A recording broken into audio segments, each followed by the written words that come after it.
Hypersonic ক্ষেপণাস্ত্র দিয়ে ইসরায়েলে হামলা চালিয়েছে হুতি বিদ্রোহীরা। সোমবার এই হামলাকে সফল দাবি করেছে ইয়েমেনের সশস্ত্র গোষ্ঠীটি। হুতির মুখপাত্র ইয়াহিয়া সারি জানান, ইসরায়েলের মধ্যাঞ্চল লক্ষ্য করে হাইপারসনিক ক্ষেপণাস্ত্র হামলা চালানো হয়। ক্ষেপণাস্ত্রটির নাম ফিলিস্তিন-2 বলে জানান তিনি।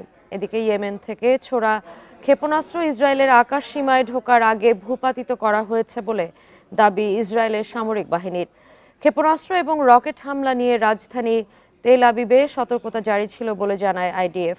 গাজায় আগ্রাসনের প্রতিবাদে 1 বছরের বেশি সময় ধরে ইসরায়েল সংশ্লিষ্ট লক্ষ্যবস্তুতে হামলা চালাচ্ছে ইয়েমেনের হুতি বিদ্রোহীরা।